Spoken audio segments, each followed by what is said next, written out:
Hello.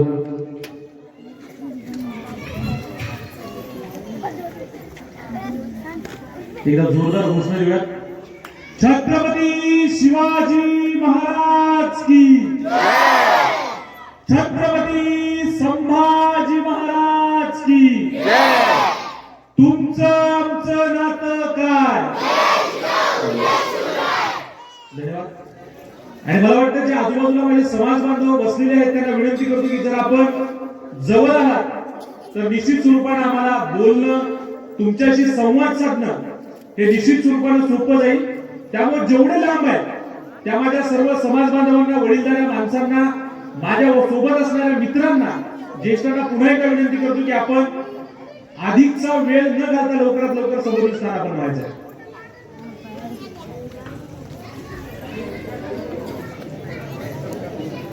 आणि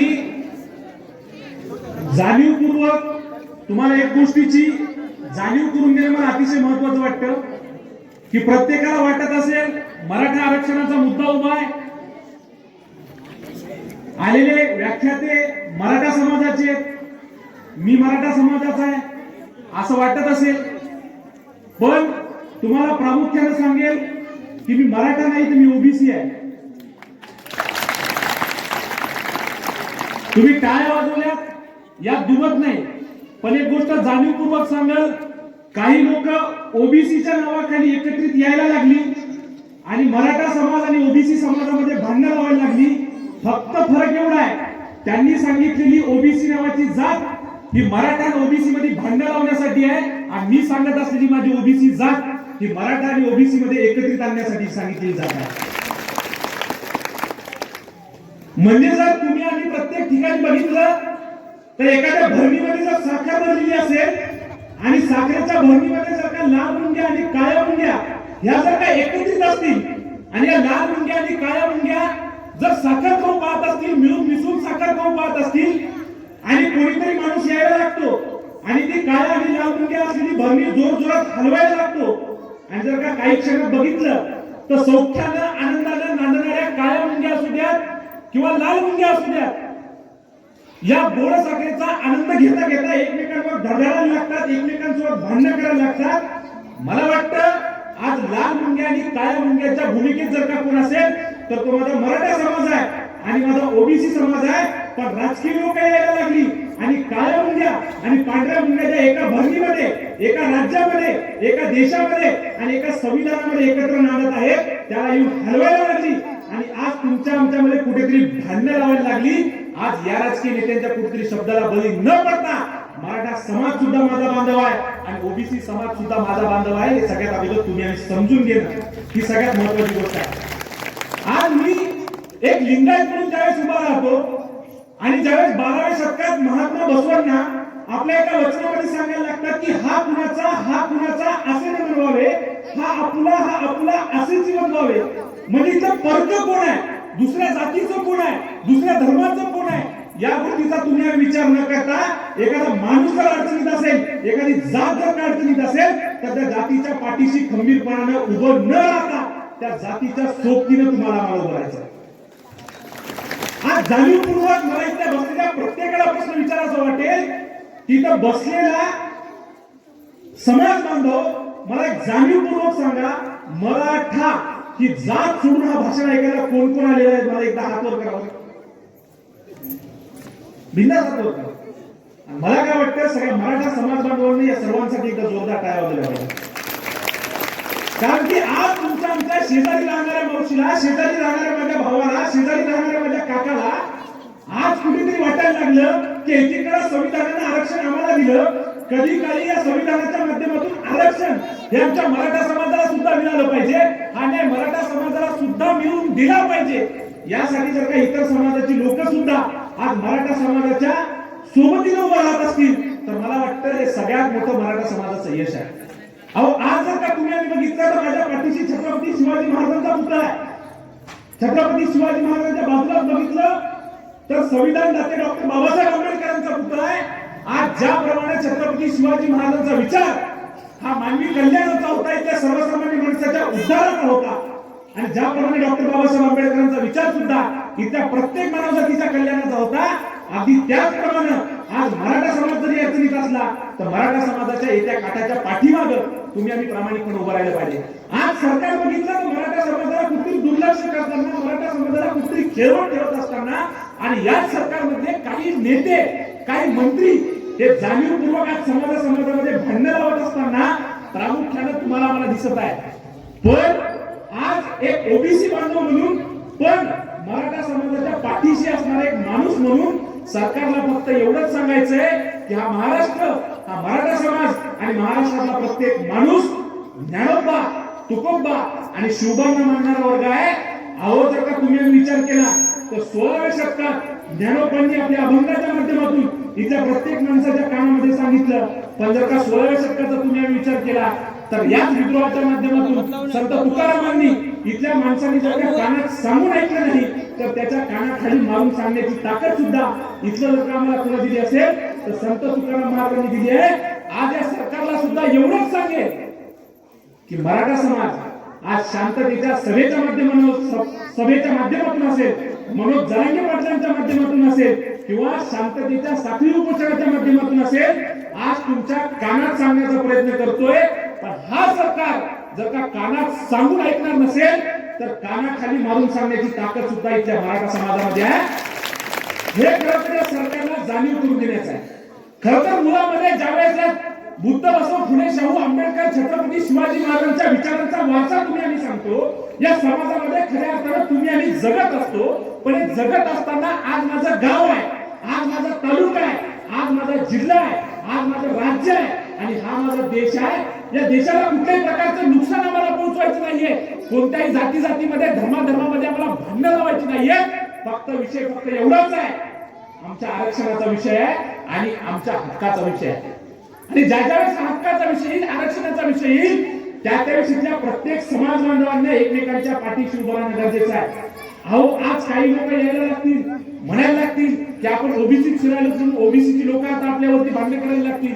काही ओबीसीची लोक म्हणायला लागतील की मराठा समाज आता जाणीवपूर्वक ओबीसी घुसण्याचा प्रयत्न करतोय आणि ओबीसी मराठामध्ये भांडण लावली जात आहेत. पण गावकऱ्यांना तुम्हाला जाणीवपूर्वक सांगेल, उद्या जर का तुमच्या आमच्या घरी जर का दुःखाचा डोंगर कोसळला, उद्या जर का तुमच्या आमच्या घरावरती काही आपत्ती आली, उद्या जर का तुमच्या आमच्यामध्ये काही अडीअडचण निर्माण झाली तर कोणता राजकारणाचा नेता तुमच्या आमच्या सोबत येईल का नाही हे मला माहित नाही. पण तुमच्या आमच्या बाजूला असणारा शेजारी, मग तो मराठा असू द्या, तेली असू द्या, चांभार असू द्या, कोष्टी असू द्या, मुस्लिम असू द्या, तो माणूस म्हणून तुमच्या आमच्या सोबत उभा राहणार. त्यामुळे ह्या गोष्टी करत असताना, आपला न्याय हक्क लढत असताना, आपलं आरक्षण मागत असताना ओबीसीच्या विरोधात आपण बोलायचंय का? नाही बोलायचंय. मग ओबीसी समाजाच्या मराठ्याच्या विरोधात बोलायचंय का? नाही. आज जर का तुम्हाला जर का विरोध सुरू करत असेल तर विरोधकांच्या विरोधात निश्चित स्वरूपाने बोललं पाहिजे. पण आज एक माणूस म्हणून आपण प्रत्येक माणसाने एकत्रित झालं पाहिजे.